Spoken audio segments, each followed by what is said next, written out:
104.5 The Team, your home for New York sports. On the phone with right now is Sal Maiorana of the Rochester Democrat and Chronicle. Sal, the Bills, man, we go years where like the most impressive or noteworthy thing is the coach, and now big moves one after another. Let's start with the big man going back to the old coach. Did you see the Marcel Darius trade coming at all? Well, to be honest, I didn't think they were going to be able to move that contract. It was pretty clear that he wasn't going to fit into their plan next year, and they would have been able to. It would have been a tough swallow, a lot of salary cap, but not as bad, for instance, had they done it this year. So, no, I thought they were going to wait, do a post-June 1 in 2018, and get out of the rest of the contract. The fact that they were able to get Jacksonville to give them a sixth-round pick, plus get rid of those last 3 years of that contract and have the Jaguars pick it up, I think was a stroke of genius for Brandon Beane. People looked at the sixth-round pick as the return and think, well, man, they got nothing for him. Well, actually, they got a lot for him. They got a pick that I didn't think they would be able to get, plus they got out of the contract. So that was a great move. I didn't see it coming this year, like I said, just because I couldn't imagine a team would take them off their hands. So thank you to the Jaguars. So they pull that move off, and then right before the deadline, the Bills acquire Kelvin Benjamin from the Carolina Panthers. What type of impact can he have for this team going forward? Well, I'll tell you what, if he's healthy, and there is a little bit of a question with a knee injury, I guess he hurt himself in week 3, and then just a couple weeks ago, I guess it flared up. He hasn't missed any games for the Panthers, so he's playing through it.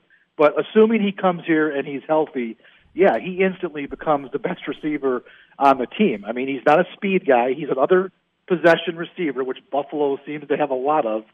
He's not a guy who will stretch the field, but 6'5", he's 240. The guy has played well in the league. He's, got over 150 catches, I think, in his career. He's played in big games. Absolutely a super move for the Bills. They've been stockpiling draft picks since Brandon Beane came aboard. The EJ game or the Ronald Darby trade, the Sammy Watkins trade, and the Darius trade. They keep getting these picks back. Well, what are you going to do with them all? Well, there you go. They used a third rounder and a seventh rounder to bring in a guy who should have an immediate impact on the offense. They still have one of the worst passing offenses in the NFL, and Kelvin Benjamin can come right in and at least give them an upgrade there. Sal Maiorana of the Rochester Democrat and Chronicle with us right now, 104.5 The Team. Sal, you said it right there. All this like exodus of players, and most of them are players that we were led to believe were going to be in the future plans, before the new regime. They all leave, and the Bills are still winning. How is that happening? Yeah, that's been a shock. I mean, I think if you got those two guys, McDermott and Brandon Beane, in a dark room and asked them, "Are you surprised by this?" they would admit yes. They're not going to say it publicly, but I think they looked at this roster when they came in, and this is the reason why they're making all these moves. They realized they had to do something with this roster, but I do not think they expected to be, in a position where they are winning now and still building for the future, because these moves really have been, because they've got Kelvin Benjamin for next year. The Panthers picked up his 5th year, so this is not a rental for one season. If they choose to bring him back on that 5th-year option salary, he's going to be here next year, so that's a move that helps them down the road. Yeah, I'm surprised by it. They've had a lot of things go their way. Let's be honest. They're plus, whatever they are, plus 14 in turnover margin, and some of those have been big turnovers. That doesn't always happen. That can turn around the other way pretty quickly. So they've had a lot of bounces go their way, but they've also beaten some good teams. Atlanta, they're kind of struggling, but that's a good win to go down there and beat them. The Raiders, I think, are a talented team that's just kind of in a funk right now, but still, it's a good win to beat the Raiders. You look at the start of the season, you go down the schedule, those were 2 losses. You already marked those as 2 losses, and they've turned them around and gotten wins. So, yeah, 5-2 is definitely surprising. The big issue now is going to be, do they stub their toe? Because they are better than the Jets. They've already beaten them.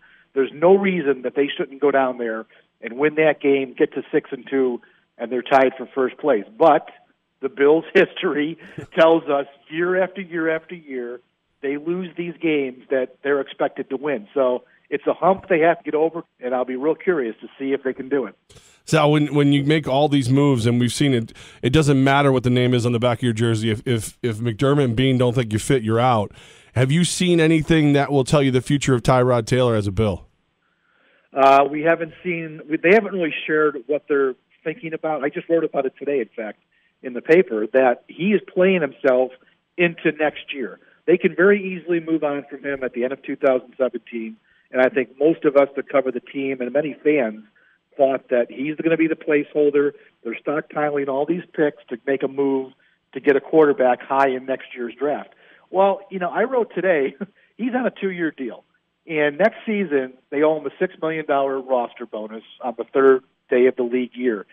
If they don't exercise it, he's gone, he's a free agent, and they move on. If they do exercise it, they've got him under contract for next year at $16 million. Now, for an NFL quarterback who would be, he'd have 3 years of starts under his belt, that's actually a pretty good pay rate. That's about middle of the pack. They're not killing themselves and breaking the bank by paying him that money. They can still draft a quarterback next year, and they've got Tyrod. If he plays well the rest of the year, and even if he gets into the playoffs, it would be a bonus. I see no reason why they wouldn't bring him back next season. They'll have some momentum. They're coming off a good year. Why would you turn that over to an undrafted or unproven rookie or Nathan Peterman, who was your fifth-round pick this year? I think he's playing himself into at least next year. Now, after that, yeah, he'll be a free agent, and depending on what might happen, they could move on at that point, assuming they've got a guy ready to go. But, yeah, if he keeps going the way he's playing right now, they'd be crazy to not re-up him for next year. Or, I'm sorry, bring him back for next year, give him the bonus, and pay him the money. You can hear how Tyrod Taylor will play tonight right here on 104.5. The team, our coverage gets underway at 7:25. Kickoff right around 8:30. Jets and Bills. The Jets are the underdog in this game. How can the Jets pull off the upset win against the Bills? Well, from what I've seen, Josh McCown is actually playing better than a lot of people think. The Bills' pass defense has not been very good. The last, I guess it's 3 weeks in a row, they've given up at least 300 yards. They are getting some turnovers, but teams have been moving the ball through the air against the Bills' defense. They're playing against the rush very well.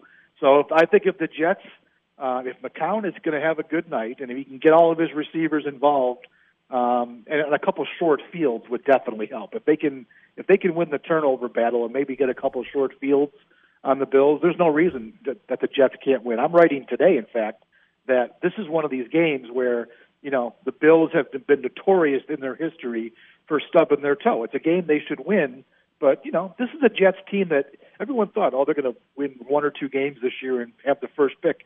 This team has talent. Mm-hmm. They've got some talent on that team. They have won 3 games. It wouldn't surprise me at all if the Jets could pull the upset here, because I've seen it happen to Bills teams, year after year after year. They blow a game that's just kind of inexplicable, and this kind of fits that category. Sal Maiorana with us right now. We've read your stuff in the Rochester Democrat and Chronicle for a while, but there's a website now. Yeah. I started. I just finished it last week. I was playing around, and I just wanted to have a place to put other things that I've written through the years, history pieces, all kinds of content that I've got sitting on my computer that was kind of dying on the vine. So I created the website SalSpeak, no S, SalSpeak.com, and what that is it's got various, it's got Sabre stuff on there, history pieces that I've written through the years, baseball columns that I'm going to be writing, Yankee stuff primarily, and it has all my Bills stuff, and it just makes people do one extra click, because you go to my site, you click on the story, and then you have to click through to go to the actual story on the DNC page. But it's a 2-for-1, guys. I get a click, they get a click, and everybody's happy. So, yeah, I hope your fans out there, Bills fans, will take a look. And all my content is there. And like I said, it goes way beyond Bills stuff. I've written a ton of stuff through the years, a lot of history stuff. I just posted a thing this morning. 40 years ago, the SU Penn State football game was an absolute classic. The SU almost won. And I had written a history story about that, and so that relives now on the website. So I had a lot of fun with it, and just trying to point people to it to give it a look and see what you think. So I appreciate you guys letting me babble on for a minute about it. No, I love it, and I do see a lot of your tweets are Yankee related. Who do you think the new skipper is going to be? I have no clue. Right. People ask me that all the time. I'm a big Yankee fan. It's the one sport that I don't cover, so I can be a fan. And I'm not tapped in enough to know who is available as a manager or who would be a good candidate. All kinds of names are out there, but I really think the Yankees should look for a fresh voice. There's been talk about Tony Pena and Rob Thompson, in-house guys. I don't know. I kind of think that maybe the Yankees need a fresh voice, a fresh set of eyes on this young team coming next year. That's what I would do, but I'm sure Cashman's already got his guy in mind, and he's just waiting for the World Series to end. Sal Maiorana, we of the Rochester Democratic Chronicle and salspeaks.com. Man, we appreciate you. Hey, guys, no problem. Thanks for having me.